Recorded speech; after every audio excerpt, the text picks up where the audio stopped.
दुनिया में ऐसे चंद लोग ही होते हैं जो अपनी मेहनत और अपने दिमाग के दम पर पूरी दुनिया को बदलने का सपना देखते हैं और उनमें से भी कुछ गिने चुने लोग ही इस सपने को हासिल कर पाते हैं। तो आज हम ऐसे एक इंसान के बारे में बात करने वाले हैं जिसने दुनिया से ऑयल यानी कि पेट्रोल, डीजल और गैस की वजह से होते हुए पॉल्यूशन को 40% कम कर दिया और वो भी सोलर एनर्जी का यूज करके। आज हम उसी इंसान के बारे में बात करने वाले हैं जिसने मंगल ग्रह यानी कि मार्स पर जीवन का बीज बोने का दुनिया को वादा भी किया हुआ है। और ये वही आदमी है जो इंसानी दिमाग को कंप्यूटर के साथ जुड़ने वाली टेक्नोलॉजी भी खोज रहा है। और इस इंसान का नाम है इलॉन मस्क, जो सदी का सबसे क्रांतिकारी आदमी भी माना जाता है। इलॉन मस्क के बारे में जितना कहा जाए वो सब कुछ कम है। इतना ही नहीं, आज के टाइम में इस व्यक्ति को दुनिया का बच्चा बच्चा तक जानता है और हमें यकीन है कि आप भी इनके बारे में कुछ जानने के लिए ही इस वीडियो में आए होंगे। तो आपका टाइम बिल्कुल भी वेस्ट ना करते हुए चलिए वीडियो को शुरू करते हैं। So let's start the journey of world famous businessman Elon Musk. किसी भी नॉर्मल इंसान को कंप्यूटर प्रोग्रामिंग सीखने के लिए 6 महीने लग जाते हैं,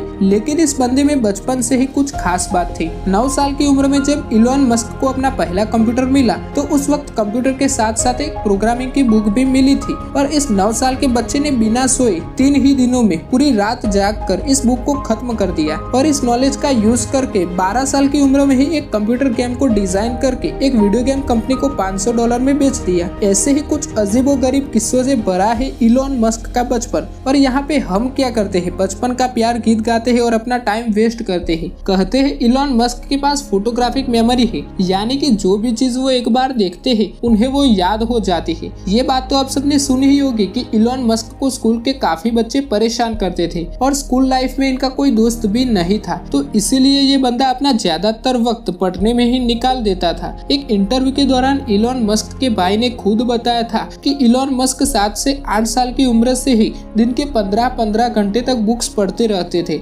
बचपन में किसी से भी बात करते करते ये बंदा अपनी सोच में गुम हो जाता था। इसी वजह से शुरुआत में तो इनके माता पिता को लगा कि इलॉन ठीक से सुन नहीं पाते हैं और इसीलिए इनका कान का ऑपरेशन भी करवाया गया, पर ऑपरेशन के बाद भी कुछ फर्क नहीं पड़ा। फिर उनके माता पिता को पता चला कि इलॉन का फोकस लेवल इतना ज्यादा है कि अगर ये कुछ सोच रहा हो तो उन्हें आसपास की कोई भी आवाज नहीं आती है। वैसे तो इलॉन मस्क बचपन से इनोवेटिव होने के साथ साथ बिजनेस माइंडेड भी थे, वरना कौन सा 12 साल का बच्चा खुद का प्रोडक्ट बनाकर कंपनी को बेचने के बारे में सोचता है। 17 साल की उम्र में इलॉन मस्क ने पेंसिल्वेनिया यूनिवर्सिटी में एडमिशन लिया और कनाडा शिफ्ट हो गए और वहां पर उनके कुछ दोस्त बने थे। उनके क्लासमेट को वाइन पार्टी का बहुत शौक था, लेकिन एज रिस्ट्रिक्शन के चलते वो पार्टी में नहीं जा सकते थे। तो फिर इलॉन और उनके फ्रेंड्स ने मिलकर एक जुगाड़ लगाया। उन्होंने एक ऐसा घर रेंट पर लिया जहाँ पर वो वाइन पार्टीज अरेंज कर सकते थे और इसमें इलॉन मस्क $5 की एंट्री फीस भी चार्ज करते थे। इससे इनकी पॉकेट मनी और रेंट दोनों निकल जाता था।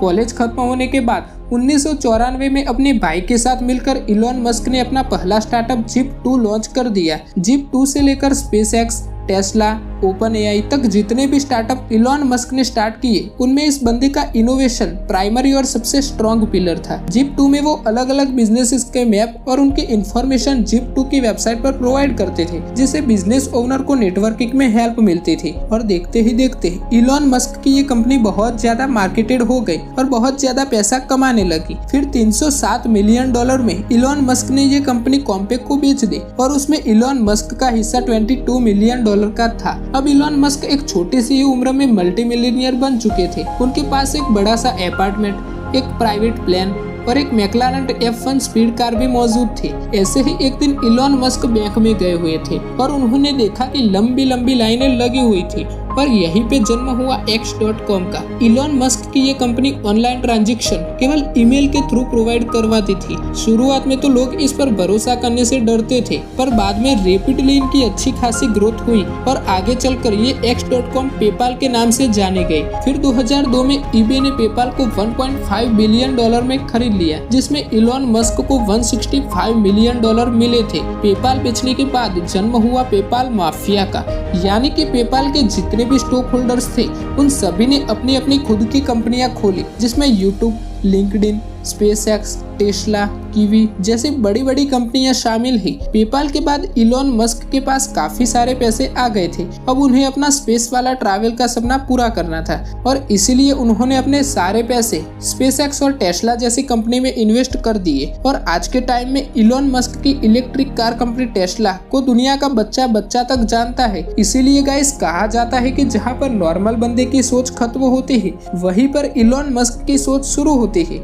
और यही बात इन्हें इलॉन मस्क से द इलॉन मस्क बनाती है। तो दोस्तों वीडियो थोड़ा सा भी अच्छा लगा हो तो वीडियो को लाइक जरूर करना और ऐसे ही और नई नई जानकारी भरे वीडियोस को सबसे पहले देखने के लिए चैनल को सब्सक्राइब करके बेल आइकन जरूर प्रेस करना। तो चलिए मिलते हैं नेक्स्ट वीडियो में, तब तक के लिए